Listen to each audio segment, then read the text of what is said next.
Yesu Kristo yebazibwe ku Luganda.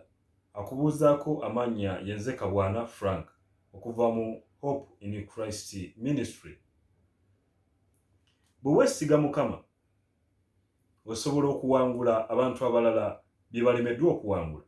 Bwe weesiga Mukama osobola okukola omulimu ogwo abalala gwe bagamba nti muzibu. Bwe weesiga Mukama osobola okubeera mu kifo ekyo abantu abalala kye bagamba nti kizibu kya kubeeramu. Bwe weesiga Mukama osobola okubeera mu nnyumba eyo abantu abalala gye bagamba nti nzibu ya kubeeramu. Bwe weesiga Mukama osobola okubeera mu nsi eyo abantu abalala gye badduka emisinde nga bagamba nti si nnyangu ya kubeeramu. Bwe weesiga Mukama osobola okubeera n'omusajja oyo abantu abalala gwe bagamba nti muzibu nnyo wa kubeera naye. Bwe weesiga Mukama osobola okubeera n'omukazi oyo abantu abalala gwe bagamba nti si mwangu kubeera naye. Bwe weesiga Mukama osobola okubeera ne mukwano gwoyo abantu abalala gwe bagamba nti si mwangu wa kwesiga.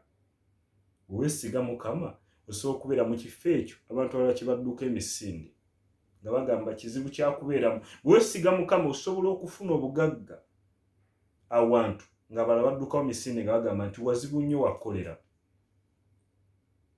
Mu Bayibuli ekitabo kya Samwiri ekisooka olunyiriri tugenda kutandikira ku 2:4 mu ssuula e17. Olunyiriri olwa 2:4 lugabe bwe luti, awo abasajja bonna aba Isirayiri bwe baalaba omusajja ne badduka ne batya nnyo. 2:5 abasajja aba Isirayiri ne boogera nti mulabe omusajja oyo ayambuse. Mazima okusoomooza Isirayiri kyavudde ayambuka.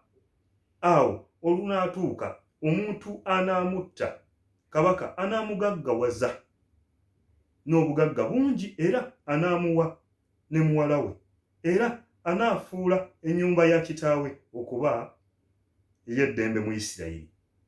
2:6 awo Dawudi n'ayogera n'abasajja abaali bayimiridde okumuliraana nti omuntu anaakolwa atya anatta Omufirisuuti ono n'ajja ekivume ku Isirayiri, kubanga Omufirisuuti ono atali mukomole y'ani asoomooza eggye lya Katonda omulamu. Mukama yeebazibwe. Bano basajja badduka misinde olw'Omufirisuuti. Niye obulenzi Dawudi abuuza anatta omusajja ono agenda kukolwa atya, ng'abasajja bali bamanyi ne kyagenda okufuna.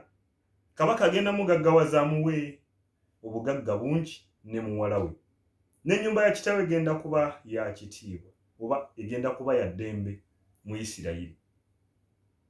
Osobola okujja obugagga abantu bwe badduka emisinde.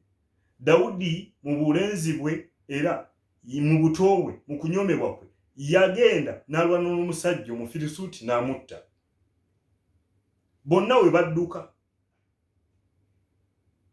ye waagenda kubanga yeesize Katonda ali mu ye.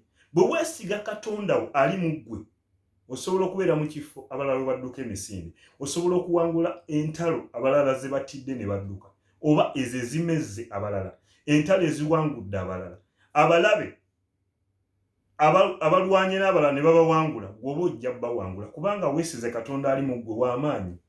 Abalala balabanga Dawudi obulenzi naye nga Katonda ali mu ye ate w'amaanyi okusinga Goliyaasi gwe bagulumiza.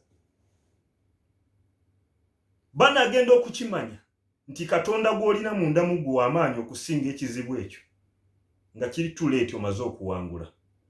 Mukama akumpeera omukisa. Tegeera Katonda ali munda mu ggwe. Bw'onoomutegeera n'omwesiga agenda kukuwanguza.